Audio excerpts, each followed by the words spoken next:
My wife, Amy, 43, and I, 44 male, have a biological son, Ethan, teen, an adopted son, Aiden, teen, and a daughter, Gracie, tween. We adopted Aiden and Gracie 10 years ago. We've talked about colleges for a while with the boys, and they both want to stay together wherever they go. We have college funds for all 3 children in the same amount, so they can afford to go if they decide to. My mother died and left me a lot of money, and I used it to fund their accounts, as I thought this was more important than paying off our mortgage, which we're comfortable paying each month. The more the boys talk about college, the more Amy gets upset with how much money it's going to cost.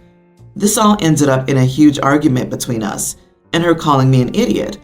She's happy to fund Ethan's college, but only part for Aiden and Gracie. I told her this wasn't fair, as they're all our kids, not just Ethan. He doesn't mean more just because he has our DNA. I told her it was my inheritance, and I could do what I wanted with it, and I wanted to make sure the kids had a good start to life. She said that she deserves stuff too, and me spending all the money on the kids means she doesn't get what she wants. She left a few days ago, and I haven't heard anything from her. I thought the kids didn't hear the fight, but today Aiden came down and told me he was sorry for causing a fight between us, and that he's grateful that I stood up for him and Gracie. My heart went out to him, and I said that I would always stand up for him and that I loved him and Gracie. He said, I know, but I'm not sure about Mom. So, am I the idiot? Should I compromise a bit to keep Amy happy? Not the idiot. Make sure the money is in funds tied directly to each child, and your wife doesn't have access. You may even want to talk to a lawyer about how to make sure the money's not touchable in a divorce settlement if it comes to that. I don't trust someone who could think and speak that way about children that they've been raising for a decade. I was thinking the same. In the event of divorce or death, do you have the money already secured for the children so she doesn't have access to any of it? Sorry, but the wife is untrustworthy. I could never do such a thing to my bio and stepchildren. Is she upset you're contributing to your adoptive kids and is saying you should do less so that she can have more money? Or should all the kids have less money so she can have some? Either way, she's the idiot. And then she just up and left for days? So yeah, perhaps consider whether you want to be with a partner that throws a fit and then leaves for days when she doesn't get what she wants at the expense of her kids. But I wonder what your wife wants so much that she would torpedo her relationship with her children for. Why is she under the impression she can't get it without withholding a portion of the kids' college funds? You say you're paying the mortgage comfortably, but what about other bills? Does your wife have secret debt? Gambling issues? OP, something's not making sense here. What was she like when the topic of adoption came up? Whose idea was it? She wants a new car and a big flashy holiday.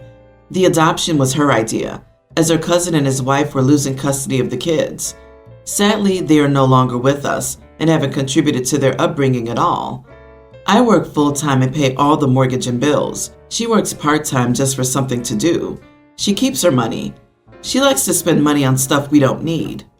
Are you saying that your adopted kids are related to your wife? It was already bad, but wow, it keeps getting worse and worse. Holy smokes, she has that kind of resentment toward them that she'd deny the kids she wanted you to adopt as a couple because they were the biological children of her cousin and his wife. You're a father in the best possible way to all your children. I'm so sorry you have to go through this mess with your wife, though. I'm sorry that Aiden and his sister have had such a cruelly harsh reality crash down on them about their mom because of her gluttonous greed for money and stuff. Update. Am I the idiot for treating my adopted children like my biological child? Thank you for all your comments. The house is in my name as I inherited it from my grandfather. I took out a mortgage to remodel when we adopted the kids. All 3 kids are in therapy. Ethan doesn't necessarily need it, but he feels like he's missing out on something, so he goes too. They have group and separate therapy, which was recommended to us. Amy left a few days ago. She's safe with her sister, but has not contacted us in any way. I hoped she would at least contact the kids, but no. I can't be with her anymore as I can't see how she can repair the relationship with the kids. Her coming back now would be detrimental to their well-being, and it's something I can't risk. In no way will I abandon Amy, though. I love her with all my heart. And if there's something going on that I don't know about, then she needs help, and her family abandoning her will cause more harm than good. I am willing to support her, but not be a couple at the moment. If it's just that she's greedy and selfish, then she can forget about having any kinds of relationship with me. I guess I'll find out in the next few months. Also, I don't think Ethan is my biological son, and Aiden and Gracie are my adopted children. They're all of my kids, so biological and adopted aren't words I use daily when describing my children. Thank you. I knew I was in the right, but sometimes you need a stranger to say it and point out some things that you may have missed. Thanks for the update. She's jealous of the kids that lost their parents, kids that need love. She's greedy. She only thought of the things she wanted. She has a house and doesn't need anything, but wants to deprive these kids of a future for what? Stuff? I'd never let her set foot in that house again. Poor Aiden had to hear that too. She's Cruella. Thank goodness they have you, a parent who loves and cares equally for them. If you were struggling and Amy were working multiple jobs to survive, I could understand her hoping for some of the inheritance to ease her burden, but she works part-time for something to do. If she wants more, she can work for it. I'm confident you'll find a way forward for yourself and all your children. I, 31 male, recently completed my PhD and a postdoc position. I only made a little money during that period, about $26,000 annually for my PhD and about $32,000 while working as a postdoc. My wife, 30, who I married when I got my PhD, makes a crap load more than me and made a crap load more than me. She made about $100,000 while we were together, so there was quite a bit of a gap. She also came with the idea that we should put away some of our income for ourselves and for the family, which would be proportional to our income to keep it fair. She always got a bit fancier stuff than me, and I was pretty jealous. I didn't voice it to her, which I guess I should have, but I don't understand how she doesn't realize it. While I was working as a postdoc, I made connections with a couple of people who were starting up a company. Long story short, last year I made $300,000 without including my stake in the company. It is obviously risky, but I think the risk is paid off, for me at least. I did get a Tesla Model S, which I'm entirely paying with my own money, including the insurance. And I'm starting to buy more expensive stuff for myself too, and it honestly feels amazing.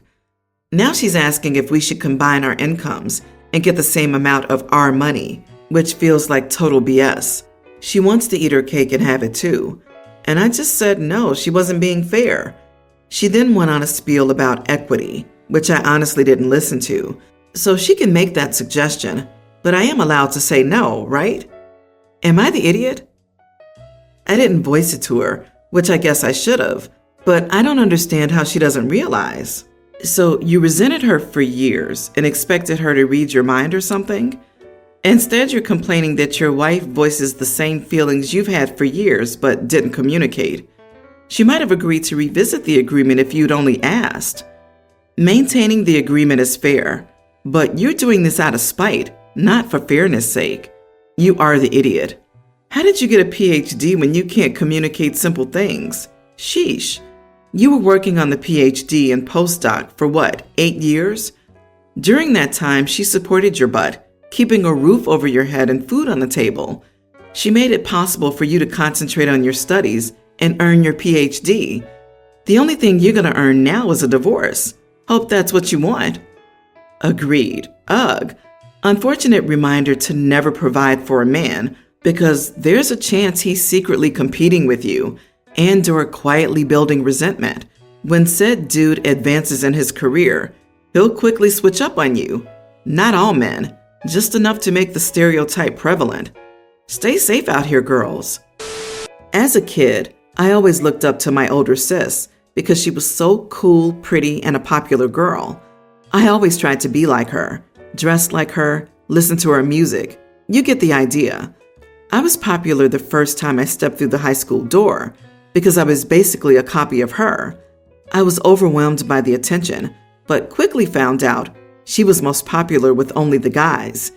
She dated many of the guys in our high school, and they thought I would too.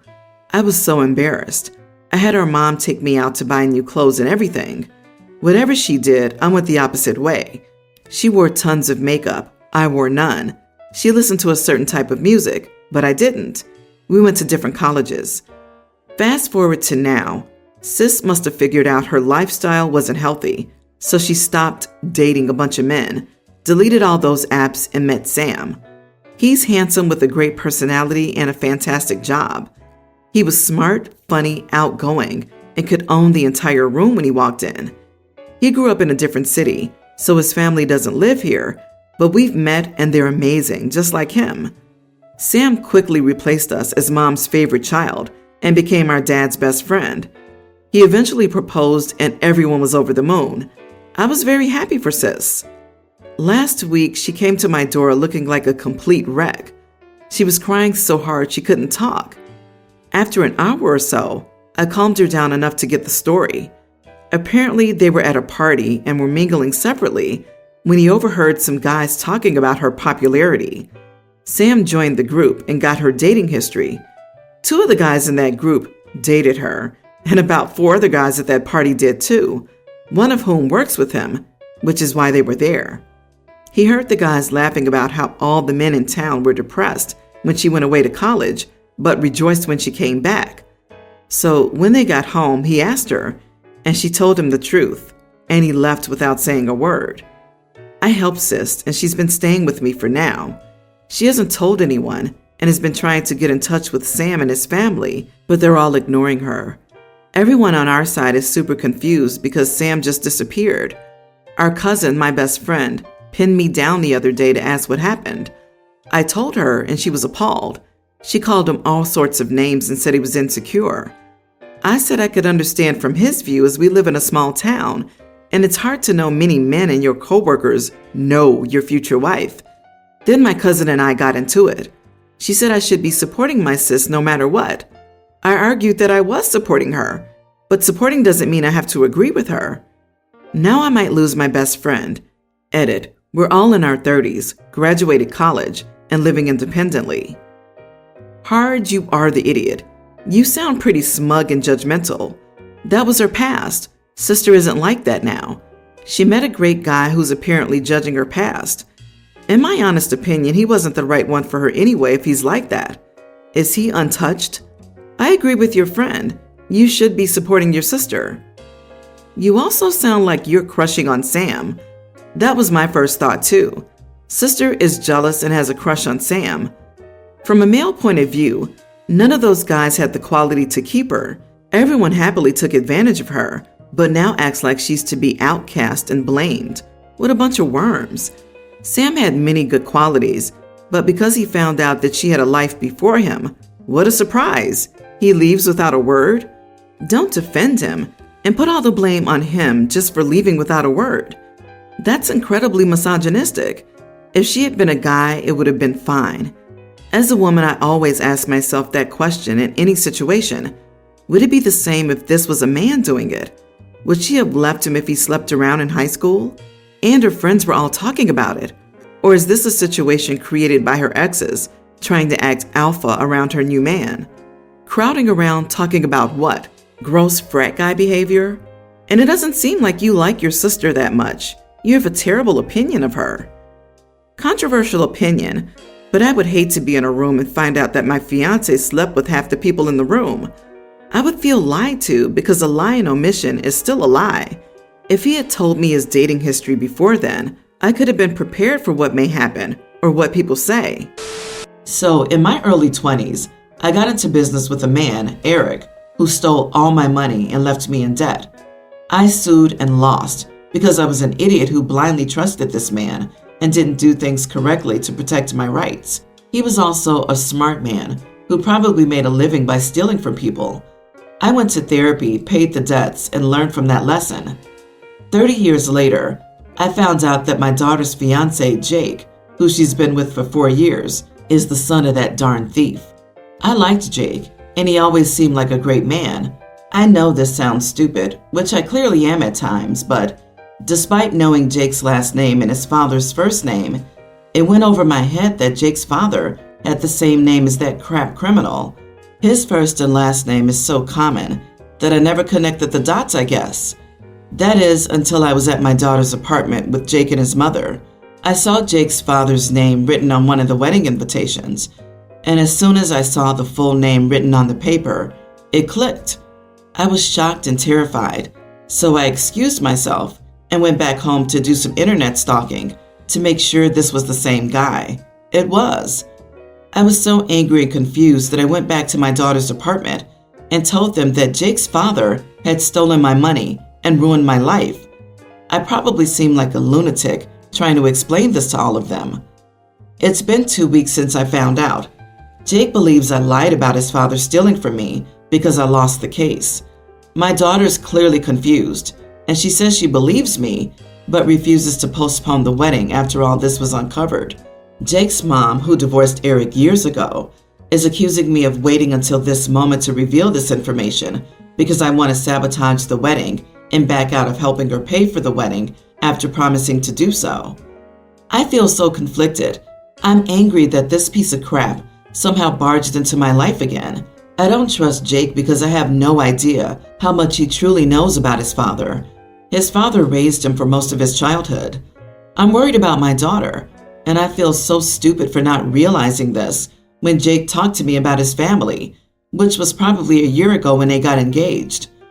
I feel sick to my stomach, and I've been begging my daughter to reconsider and just take more time to think before marrying Jake. Everyone around me except my sister, who saw firsthand what this guy did to me, thinks I'm an idiot for burdening my daughter and Jake with this information and for trying to convince my daughter to at least postpone the wedding. Am I the idiot for wanting my daughter to rethink her relationship because of all of this?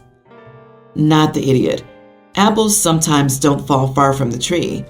I would definitely want to know if I was marrying into a family that has a thief. Is your daughter getting a prenup? What a weird coincidence.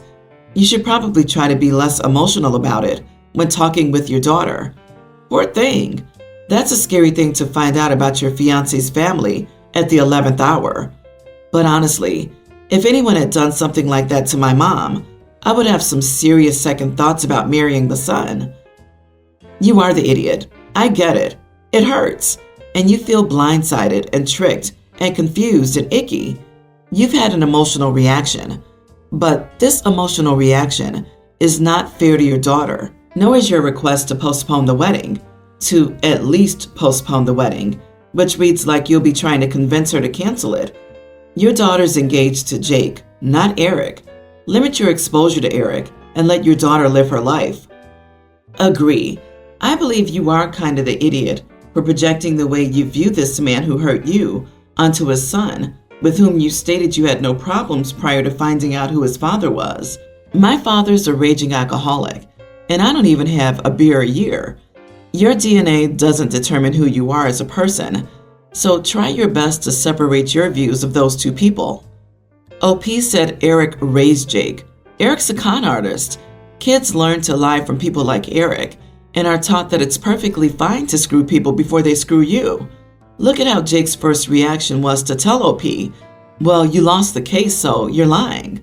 He's very naive at how the laws and trials can work, or he's just like Daddy.